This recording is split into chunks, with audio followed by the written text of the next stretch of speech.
variables. So after solving 4 problems on simplex method, so every time when I am drawing the diagram or when drawing the table, I am asking about how the constraints, how the slack variables are supposed to be added. So slack variables are added when the constraints are of less than or equal to type.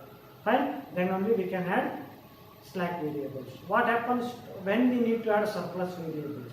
So what happens if the constraints are greater than or equal to? So these different questions I was asking when drawing the table. So answer for these questions is here. So we are discussing about a topic called as artificial variable technique. So artificial variable technique is used when there is a case, of these things here. Right? So in earlier problems the constraints were of what type? Or of less than or equal to type.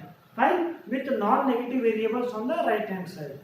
Fine, means all BIs are non-negative variables and constraints are of less than or equal to type. Means constraints are all less than or equal to type and BIs values are non-negative.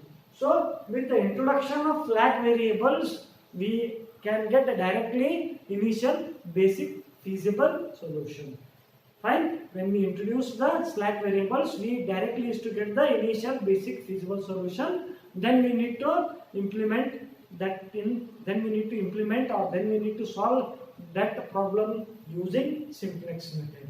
So in many cases, if we introduce slack variables, we won't get initial basic feasible solution if the constraints are greater than or equal to.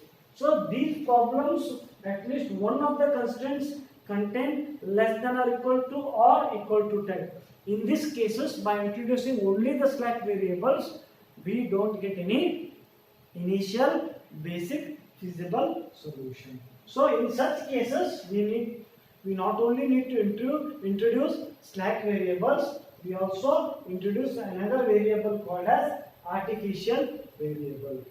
So when we need to introduce artificial variable, when the constraints are greater than or equal to type, in that case we are supposed to introduce artificial variable. So and these variables doesn't have any physical meaning in the problem and they are very fictitious, but still we need to introduce artificial variable when there is greater than or equal to constraints.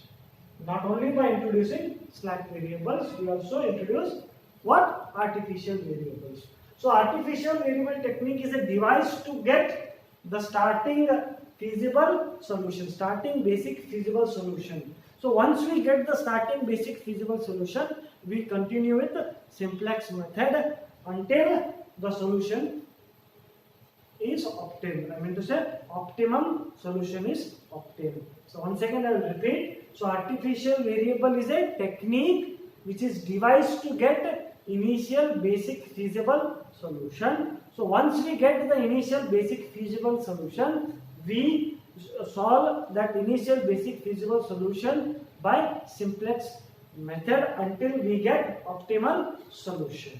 So to solve these artificial variables, there are two methods to solve these type of problems where the artificial variables are introduced. So there are two types. One is Bigger method, which is also called as method of penalties. So there we are going to introduce a penalty, a big penalty called M, so that to get initial basic feasible solution. Fine. So once we got the initial basic feasible solution, again we are supposed to solve that by using simplex method until we got optimal solution. So the first one is Bigger method called as method of penalties. The second one is two-phase simplex method. So there is phase number 1 and there is phase number 2.